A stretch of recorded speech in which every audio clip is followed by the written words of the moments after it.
Good morning, and welcome to worship here at Pana First United Methodist Church. I'm Pastor Jessica Baldiga, and I want to welcome and invite you all into this time of worship together today. Just a couple of things. As always, there are yellow prayer cards in the pew in front of you, and if you have a prayer concern or a celebration, I invite you to fill that out, and you can place it in the offering plate a little bit later in the service, and then we will share those during our prayer time. Also, at the end of your rows, there are red attendance books. If you would fill that out and pass it down your row, we would also greatly appreciate that. But now let us prepare our hearts and minds to worship God as our liturgist leads us in our call to worship.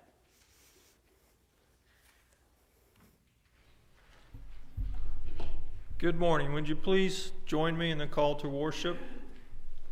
In times of trouble, when all seemed hopeless, I cried out to God. And the Lord heard my pleas and answered me. When I felt lost and alone, I looked for God. And God found me and brought me home. When my life was filled with joy and blessing, I danced and praised God. And God danced and rejoiced with me. Thanks be to God. Now please join us in our opening hymn, Open My Eyes That I May See, number 454.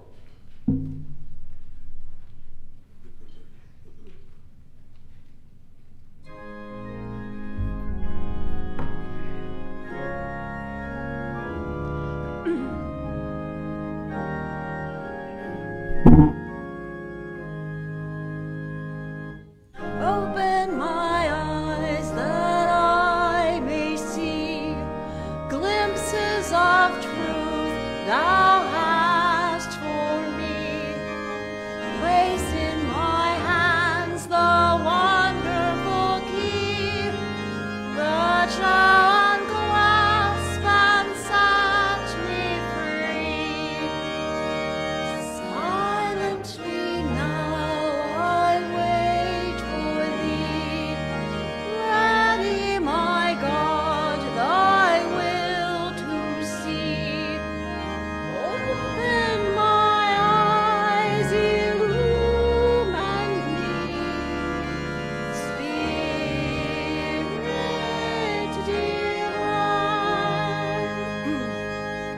Open my ears that I may hear voices of truth thou sendest clear. And while the wave notes fall on my ear, everything else will disappear. Silently now I wait for thee. Ready, my God, thy will to see. Open my ears, illumine me. Spirit divine. Open my mouth and let me bear gladly the warm truth everywhere. Open my heart and let me prepare love with thy children thus to share. Silently now I wait for thee. Ready, my God, thy will to see.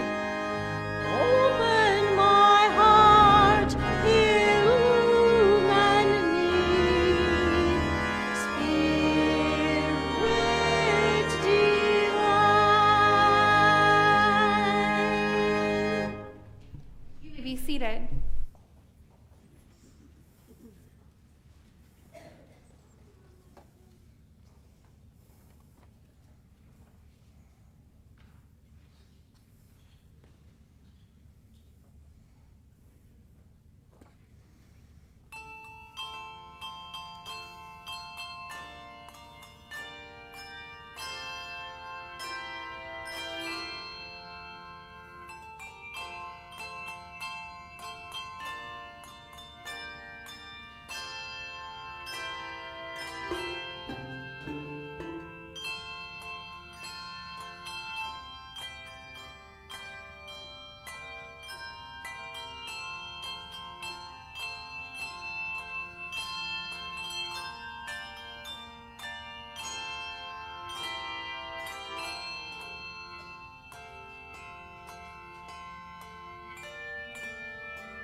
I'd like to invite our young people to join me up front this morning.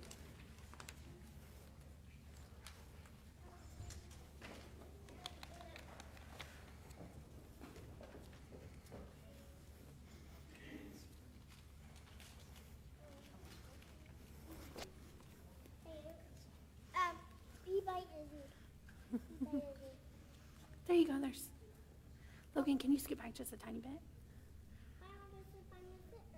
Okay. All right. Here, Emily, scoot back closer to me. Here you go. There you go. Right there. Perfect. All right. I'm so glad you all are here this morning. I want to share with you a couple of things that I brought with me. Does anybody know what this is? Take it. Oh, it's sandpaper. Here, maybe here, feel it. You want to feel it? Don't rub too hard on it. You can feel it a little bit. Feel it? It's kind of rough. Yeah? Does anybody else want to feel it? Come here. Leave room for him. Leave room for him.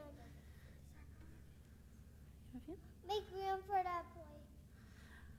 There you go, Michael. Michael, do you want to feel the sandpaper? All right. All right. We can keep passing it along. Everybody get a chance. All right, so we've got some sandpaper. And does anybody know what you use sandpaper for? For something sandy and you don't feel something like it's soft and you want to get kind of like lumpy. Oh, no. So actually, sandpaper is for the exact opposite of that. So sandpaper is to make something, like Logan said, make something bumpy, smooth, right? Yeah. So I have wood here, right? And it's kind of bumpy wood. It's a door holder. I think maybe it was supposed to be that, but I just found it in my garage. So, you can use sandpaper, and I won't do it now because I'll make kind of a mess. But you rub sandpaper on the wood. Let me try. You can try a little bit. Yep. Or it almost have turned. No, we don't want to make a mess. But yeah, you rub it on there just like that. But we're going to make a mess if we do more than that. But we rub it, and Logan, what does it do? It makes something rough? Smooth. Yeah, it smooths it out. And so, this, are you okay? Bless you. This made me think of our Bible story today. So the Apostle Paul, he's one of those people who went around, yeah. So the Apostle Paul is someone who went around and shared about Jesus with all kinds of people. And he traveled to all kinds of different countries and went to all different places, and he shared about Jesus. And Paul kind of had a rough life, and there were things that happened to Paul, and Paul learned a lot from those things that happened to him. And he was sharing with one of the churches that he was writing to, and he told them, he said, even though the things on the outside might be kind of rough and might be kind of bumpy in your life, there might be struggles and challenges. And Logan's always kind of like, to me. Yep, sometimes so some of the things that were rough in their lives were kind of like that too. They got into disagreements with their friends and family, and they had hurt relationships, and some of the things were that they were hurting, or that they were in pain physically, their body hurt, or maybe they had lost something that was really important, or someone that was really important to them, and so they were walking through difficult times. And Paul was telling him, he was saying, it's okay that even on the outside, if you look kind of rough, because God is kind of like this sandpaper, and God is working on the inside of us. and God is renewing us, and God is working within us, and the Spirit of God is pouring hope and love and joy into us. And so God, even if the things on the outside are kind of bumpy, God is working to make things wonderful and loving on the inside. Avery, can you hold this piece of wood for me? And Thank can you, I ma'am. hold this hand? Yes, you can. All right. And so God is working on the inside to make everything wonderful so that eventually then the outside can be full of joy and peace too. Maybe we can either have somebody do a hole or something.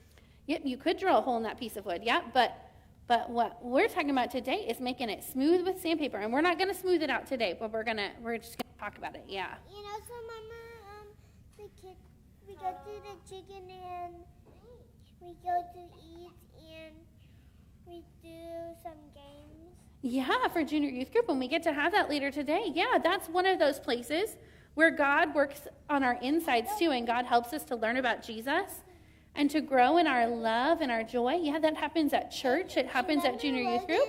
Logan just said, "Foog," every time we eat. Yeah, so yeah, we play lots of fun games, and we have snacks, and we learn about Jesus, don't we? And we play fun games. Every Yes, time we you're have right, and that's one of those places where God works on our insides, and it happens at Sunday school and church, and when we pray, and when we read our Bibles. Yeah. You know, you'll say "foog" every time. So this week, I want you to remember, if something is challenging, if something is difficult, if you get hurt, or if you're in an argument with a friend or a family member, I want you to remember that even though things might be rough on the outside, God is working on the inside to make things good and wonderful again, okay? Will you, yes, and smooth in our lives. Will you guys pray with me today? All right, let us pray. Gracious and loving God, we thank you so much that you are working within us even when we can't see it. Lord, we give you thanks that you are renewing us day by day. Lord, when things get rough or challenging, or we are in an argument with someone else, Lord, just help us to remember that you continue to be at work within us and that you continue to pour out your joy and your love upon us. It's in Jesus' name we pray. Amen. Thank you so much. Good job. All right. I got it. Let's get some.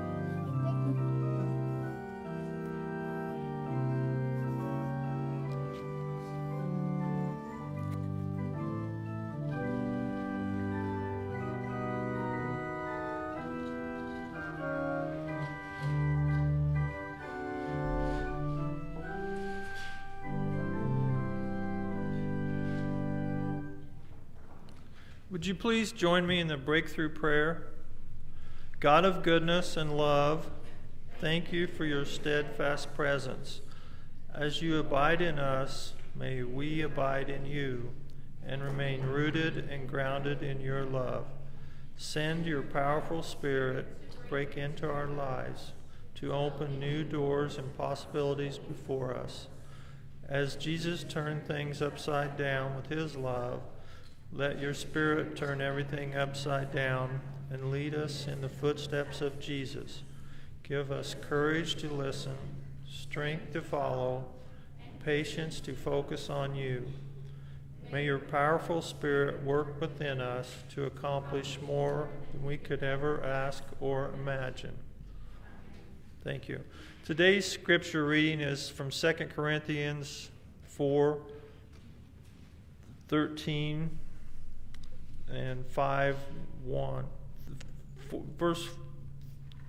Chapter 4, 13 through 5, and then 1. But just as we have the same spirit of faith that is in accordance with Scripture, I believed and so I spoke. We also believe and therefore we also speak, because we know that the one who raised Jesus will also raise us with Jesus and will be present with you in his presence. Indeed, everything is for your sake, so that grace, when it has extended to more and more people, may increase thanksgiving to the glory of God.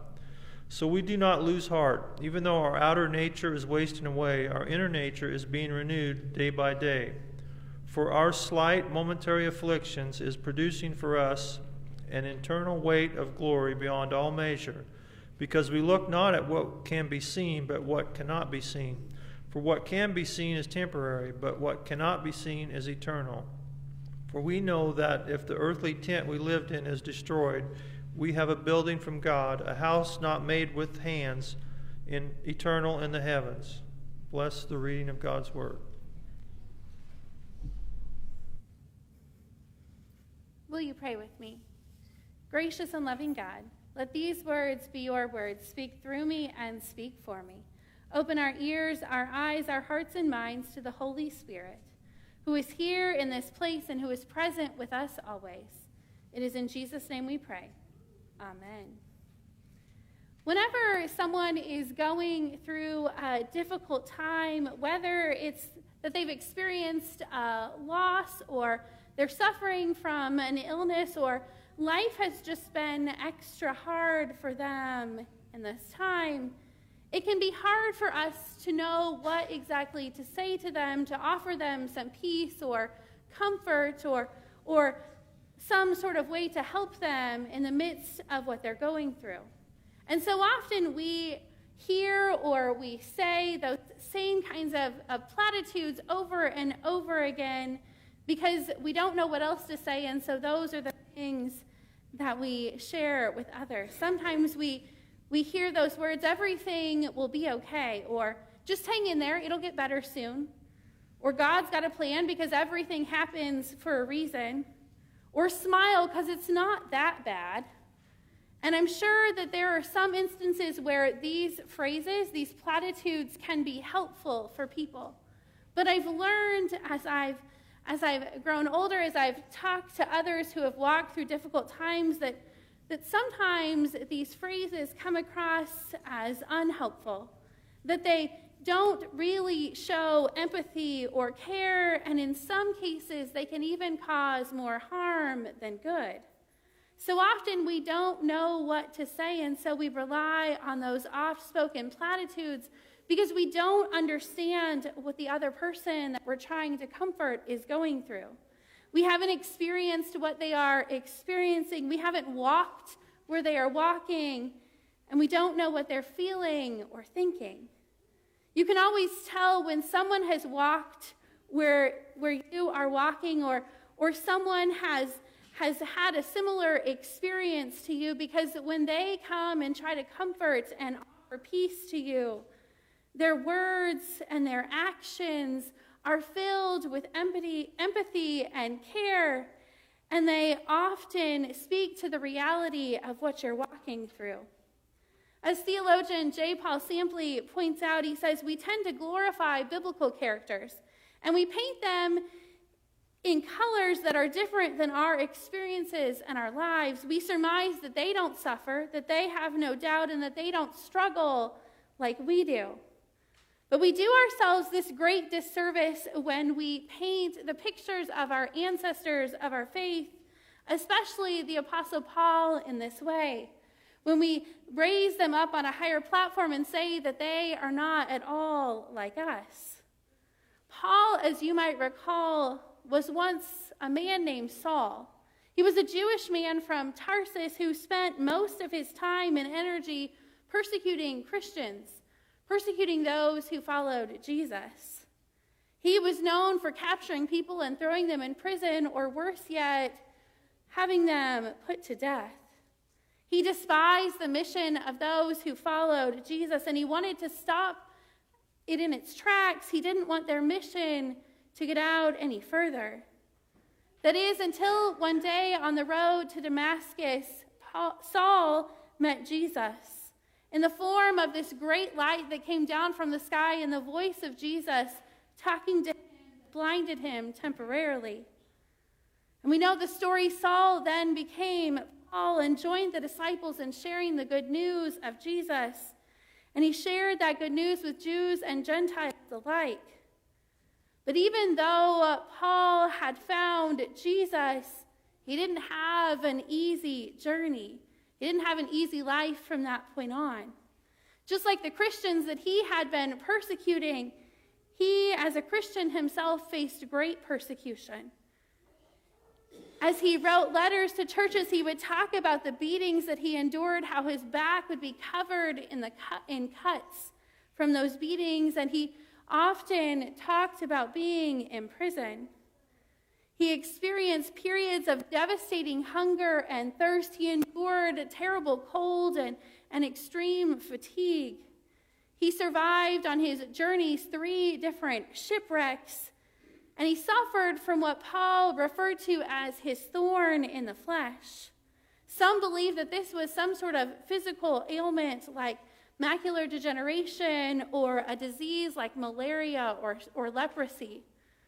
Whatever it was, we can imagine that after all Paul had endured and after traveling all across the Mediterranean, that he very likely had physical ailments and weaknesses. Paul was not a man without suffering, without hardship, or without challenges in his life. He himself understood what struggle is, what it feels like to endure pain and hunger and fatigue, and he understood what it's like to walk through difficulties and hardships.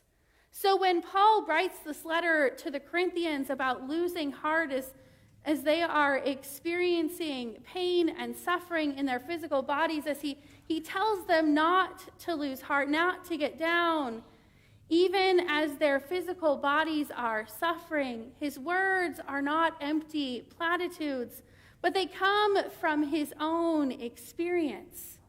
He gets it. He's walked that path, and his words are full of understanding, empathy, and compassion. His words are full of hope. Because Paul himself is speaking from within inside the situation, because he knows suffering, he can truly proclaim hope and endurance that can speak not only to the lives of the Corinthians he was writing to, but also to us.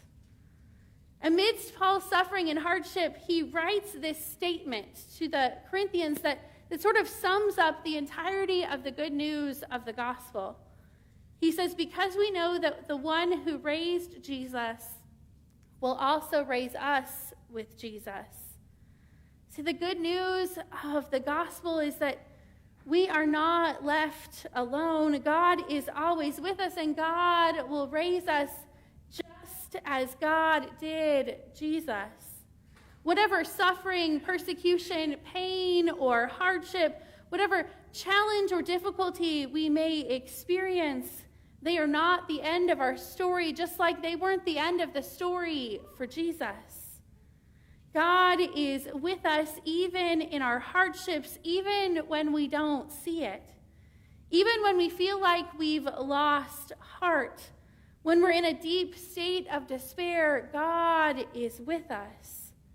And we know Paul isn't just saying this because he wants to make us feel better or because he's trying to diminish or minimize our pain and hardship. All of those things are a very real part of our experience. And Paul is saying all of this because he has experienced it, because throughout his persecution, his ailments, throughout his hardships and suffering, God continued to be with him.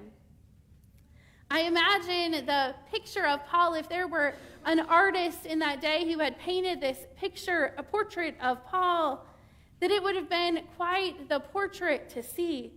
This man that had endured all kinds of things, being beaten, imprisoned, having traveled many, many miles, surviving hunger and thirst and shipwreck after shipwreck. I can imagine that this portrait was of this man who was completely worn out.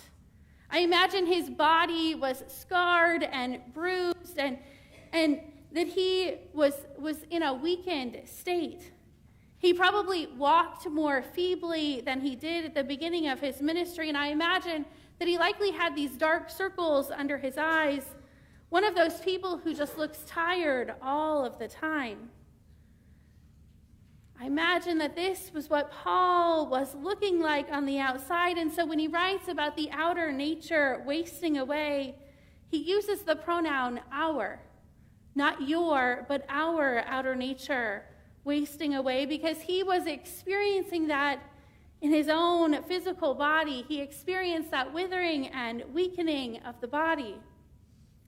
But Paul points out that even when the outer nature those physical parts of ourselves are wasting away, that it's our inner nature that is the most important piece. It is the things that we can't see that are being renewed day by day. That is, God is working within us in our hearts and our minds and souls, even when things seem to be falling apart on the outside. Our outer portrayal, the state of our bodies, isn't the whole picture of who we are. Our lamenting over pain and challenges is not the whole of our story. Our hardship and persecution, the affliction that we might endure, aren't the whole picture of what's happening to us or how God is at work in our lives. There are some who might try to tell us that when we're suffering or when we're experiencing pain or when we're walking through challenging times in our lives, that maybe those are signs that God isn't working, that God is absent from our lives, or that nothing good could ever come to us. But Paul reminds us that our sufferings and afflictions are not failings. They don't represent the good that God is doing on the inside, the ways we are being renewed day by day, the ways that God is pouring hope into our lives.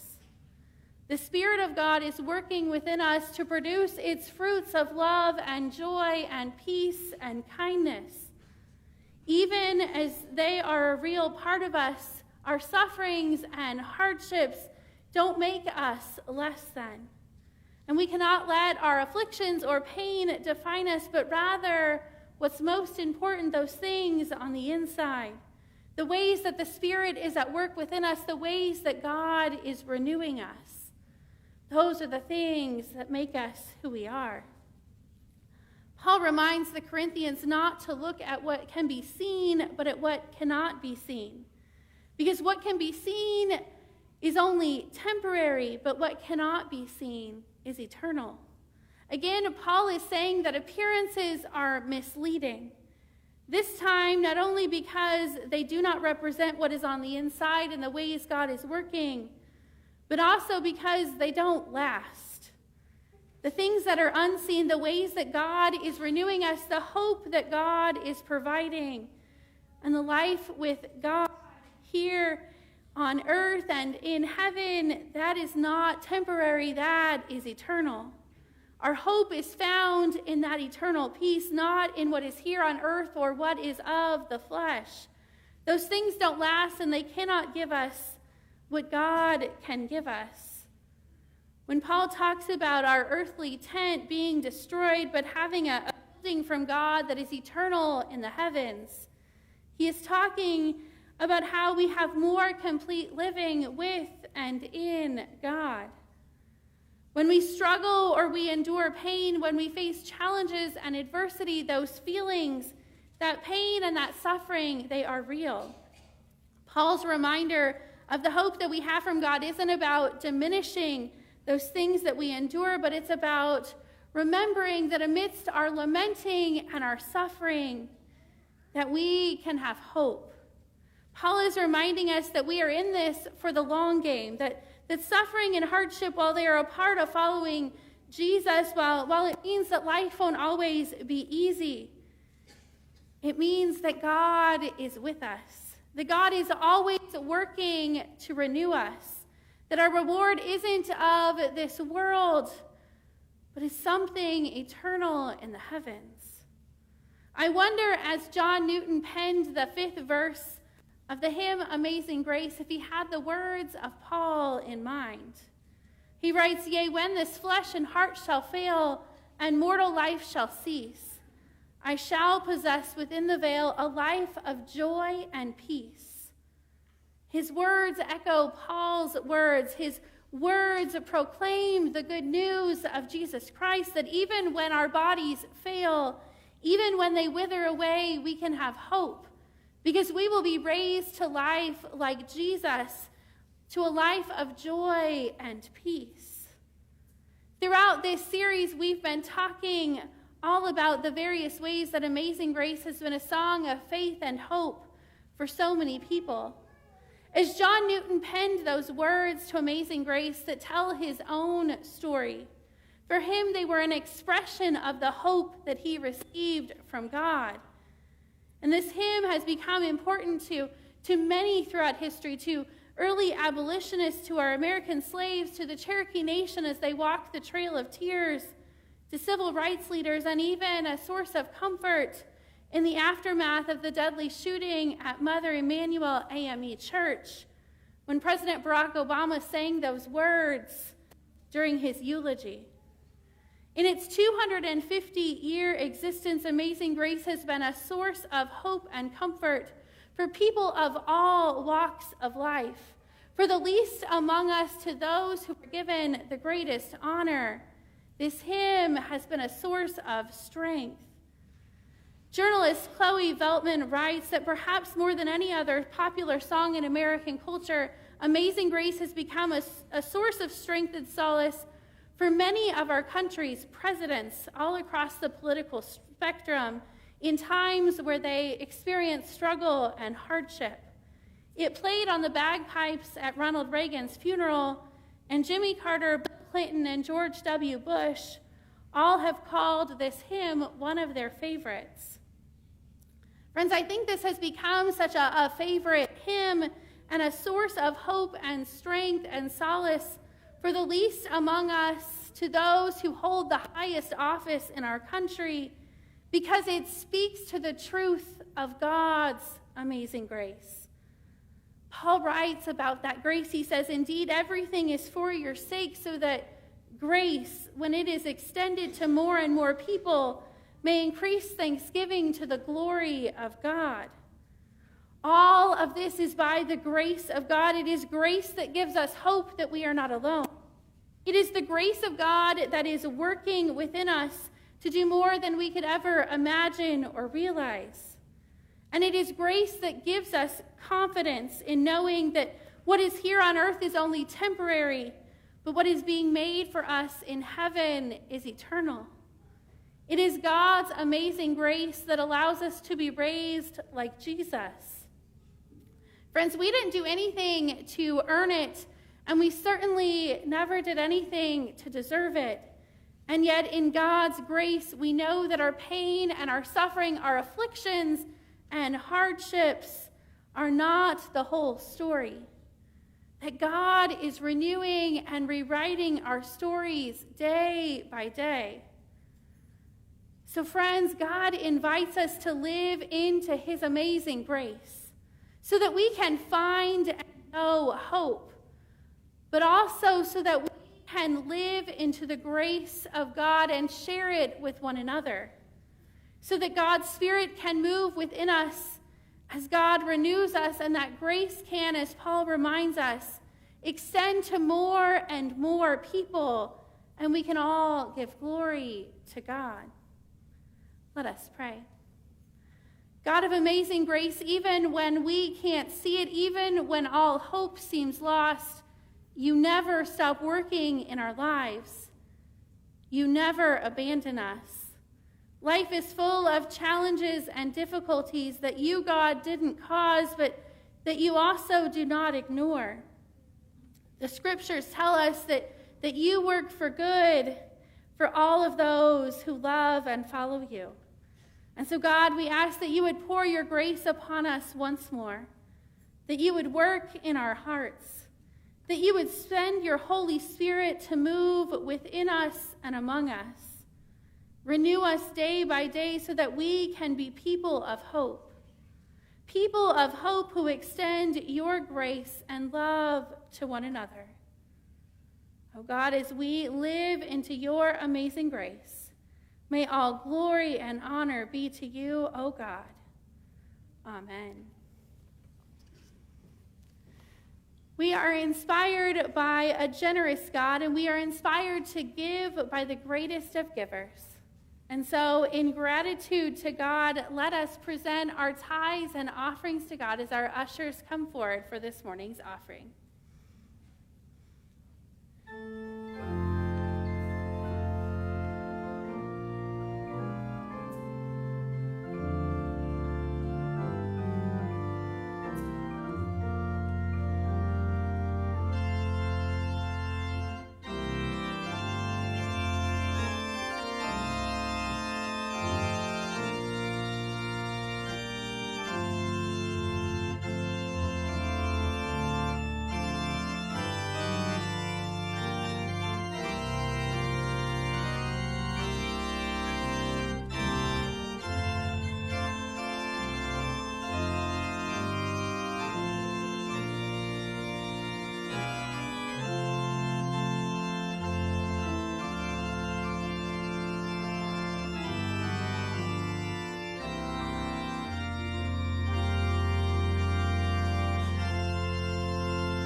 Let us pray.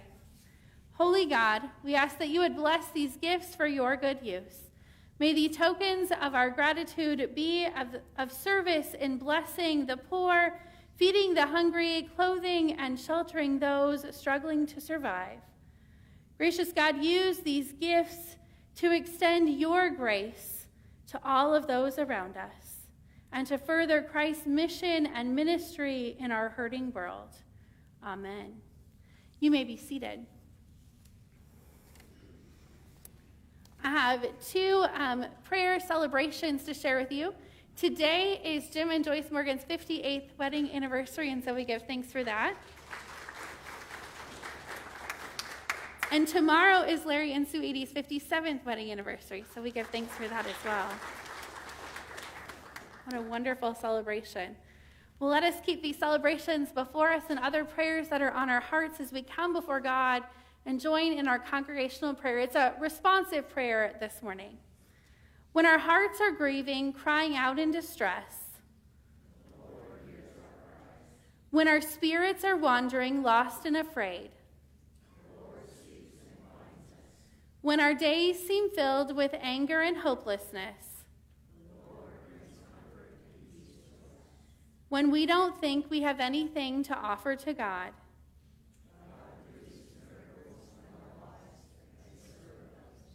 when we need to know that God is with us, God is present, for all the ways in which God blesses our lives, for the people who have taught and guided us, who have shown us the right paths of God, for the wonderful things which we have seen and the things yet to come, we give thanks and praise to God. Let us continue in a moment of silent prayer.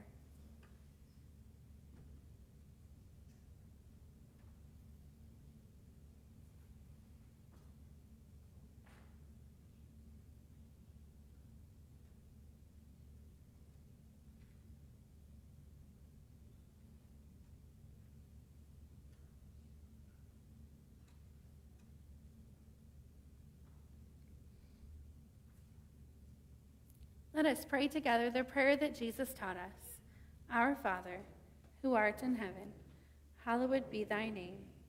Thy kingdom come, thy will be done, on earth as it is in heaven.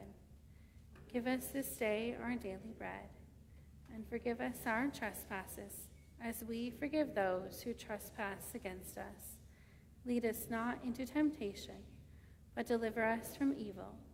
For thine is the kingdom, and the power, and the glory forever. Amen. Will you join me as we affirm our faith together?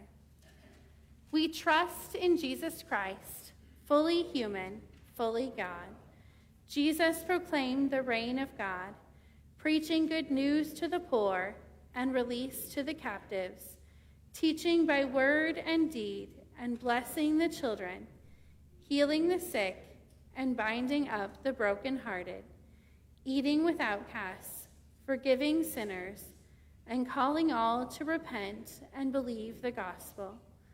Unjustly condemned for blasphemy and sedition, Jesus was crucified, suffering the depths of human pain, and giving his life for the sins of the world.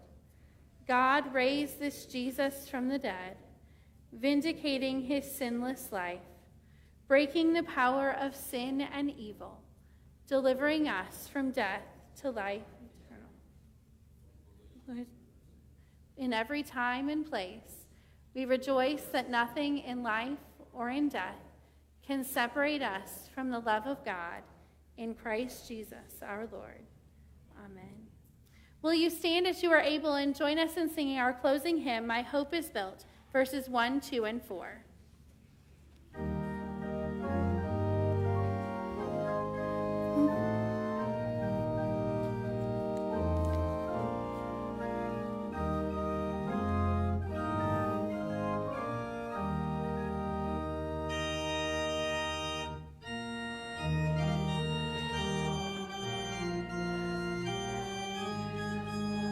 And righteousness, I dare not trust the sweetest frame, but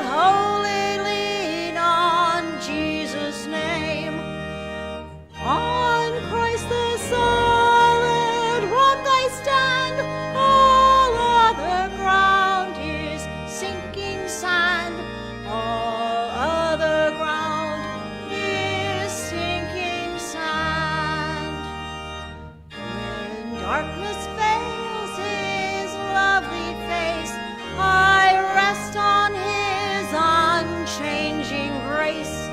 In every high and a stormy gale, my anchor holds within the veil.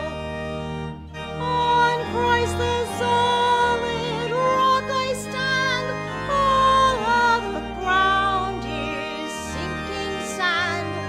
All other ground is sinking sand. When he shall come with trumpet sound, oh, may I then in him be found, dressed in his righteousness alone, faultless to stand before the throne. On Christ the solid rock I stand, all other ground is sinking sand. All other ground is sinking sand. Thank you so much for joining us in worship together this morning. Thank you to the bell choir and all of our musicians today. It has been a wonderful worship service. Just a few announcements to share with you. I want to remind those who are in grades 5 and younger that we'll have junior youth group from 12:30 to 1:30 this afternoon, and so hope you will join us for that. We've got some fun activities planned and snack, and so I hope you will join us for that. We'll meet in Fellers Hall to begin that this afternoon. Also want to remind you that from 5 to 7 today, you're all invited to the parsonage for our church family cookout, and hope that you will be able to join us. It looks like the weather is clearing up, and so it should be a beautiful evening to be outside and roast s'mores and have some fun fellowship together. Just don't forget your lawn chair. Also, I want to let you know that our Charge Conference will be on Sunday, November 5th at 2 o'clock at Laurel United Methodist Church.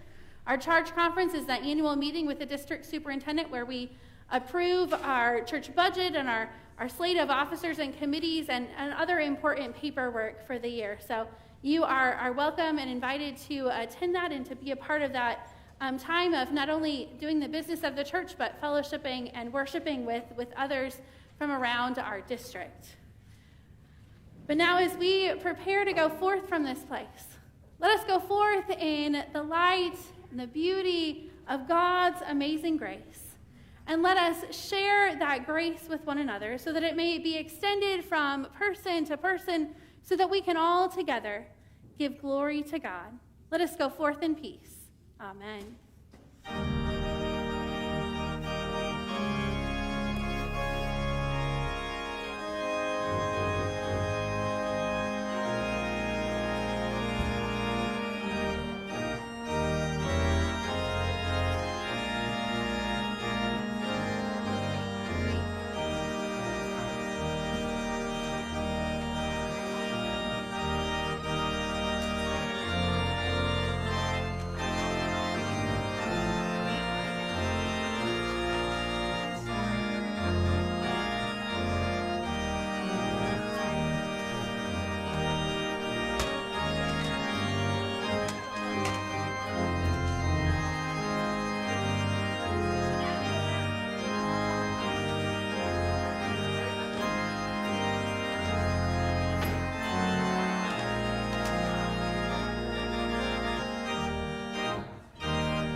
He was supposed to tell you. He